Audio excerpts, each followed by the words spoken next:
Hi guys, இது வந்து மாம்பழம் அரிஞ்சு வச்சுருக்கேன். மாம்பழம் நிறைய இருந்தது, வேஸ்ட்டாக போய்டுன்னு சொல்லிவிட்டு எல்லாத்தையும் அரிஞ்சு இன்றைக்கி வந்து வேஸ்ட்டாக போய்டுன்னு இல்லை, இன்றைக்கி நான் செய்யணுன்னே தான் ஐடியா.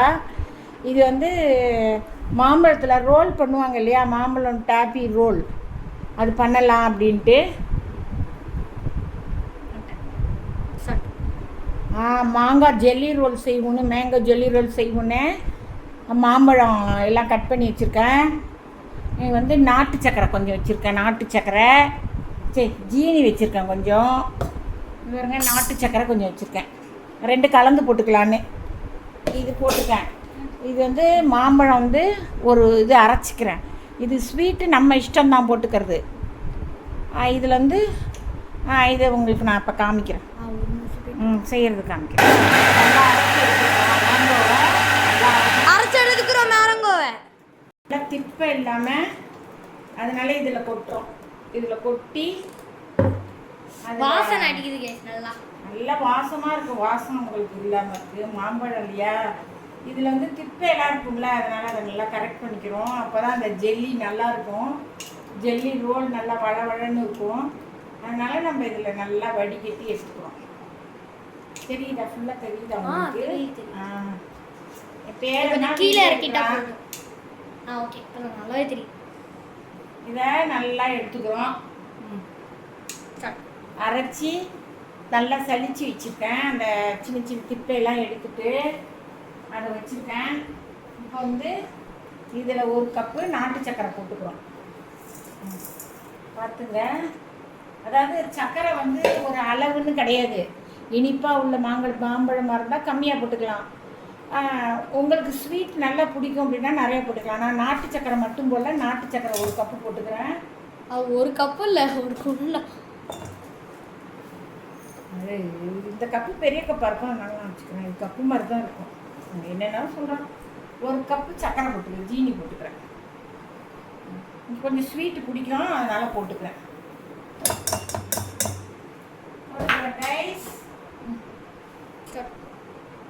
இதில் ஒரு கிளாஸ் தண்ணி, ஒரு கிளாஸ் வாட்டர் போட்டுக்கிறேன். வாட்டர்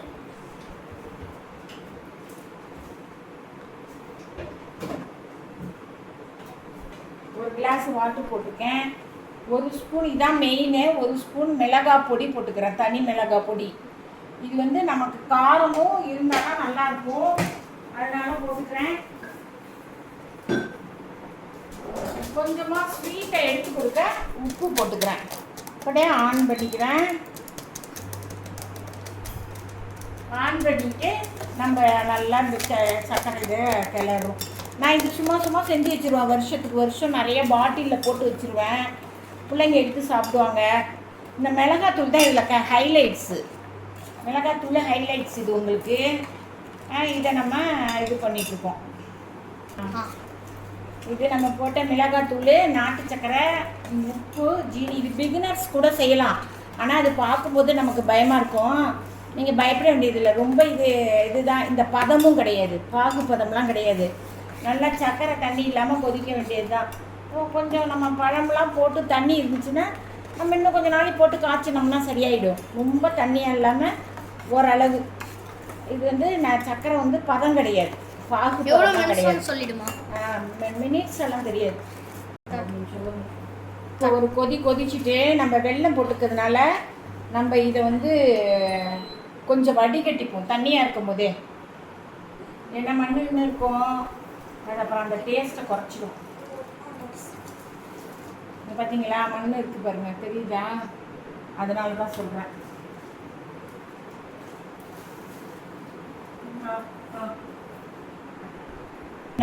இதில் கொட்டிப்போம், வடிகட்டினது. வடிகட்டாமே செய்யலாம், அது சர்க்கரையில் ஏதாவது மண் இருக்கும், நம்ம சாப்பிடும்போது அந்த மண் வந்து நரன்னா நல்லா இருக்காது சாப்பிட்றதுக்கு. அதனால் நம்ம வடிகட்டிக்கிட்டால் நல்லது. செய்கிறோம், திரும்ப செய்யணும், அதெல்லாம் கொஞ்சம் சின்ன வேலையே நம்ம இது பண்ண வேண்டியதில்லை. இப்போ இது நல்லா கரைஞ்சிட்டு இன்னும் கொஞ்சம் நல்லா சுண்டட்டும், தண்ணி சுண்டட்டும். ரொம்பையும் கம்பி பாதெல்லாம் செஞ்சிட்டோம்னா அது சாஃப்டாக இருக்காது, கட்டிங்கிட்டியமாக போயிடும். அதனால் கொஞ்சம் தண்ணி சுண்டினோடனே நம்ம அந்த மாம்பழத்தை போட்டு கிண்ட வேண்டியது தான். மாம்பழத்தை போட்டு கிண்டுவோம். அதோட ஒரு ட்ரிக்ஸு நம்ம செய்யணும்.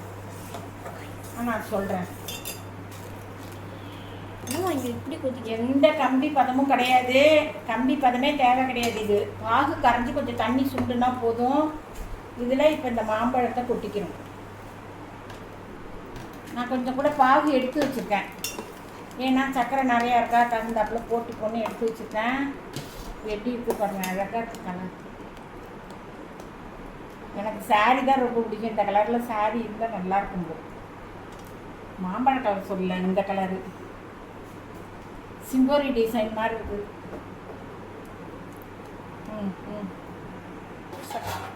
மம்மி இந்த மேக்ஸ் போடுறது நான் கூகுள்லாம் தெரியும்ல, அதுக்கு தேவையே இல்லை. ஏன்னா அது ஃபவுண்டேஷன் போட்டு கொடுத்தாங்கல்ல, எல்லாத்துக்கும் அதெல்லாம் நடத்தி வச்சிருக்காங்க. 2 பிளேட்டில் எண்ணெய் தடவி வச்சுருக்கேன். ஓடு ஓடு ஓடு. பாருங்க, இதுதான் பதம். இப்போ எடுக்கும் பொழுது இந்த இதில் வடியக்கூடாது, வடிஞ்சிடக்கூடாது. அதுதான் பதம். இதுதான் பதம். இதெல்லாம் இப்போ ஊற்றுறோம். ரொம்ப மொத்தமாக ஊற்றினா சாப்பிட நல்லா இருக்காது, அதனால 2 பிளேட்டில் ஊற்றுறேன். ஊற்றிடும். ஆனால் இது வந்து 2 வீடியோவை தான் போட முடியும், ஏன்னா இது 2 நாள் ஆகும் வெயிலில் காய வைக்கணும். இப்போ போட்டுட்டோம். இதில் எந்த இதுவும் இருக்காது. தண்ணி ஊற்றிட்டோம்னா மட்டமாக இதை மட்டன் பண்ண வேண்டியதில்லை. ரொம்ப திக்காக இருந்துச்சுன்னா மட்டன் பண்ணணும். இது இப்போ இதோட முடிச்சுக்கிறேன். இது நல்லா 2 நாள் காய விட்டு அடுத்த வீடியோ போடுறேன். பாய் பாய்.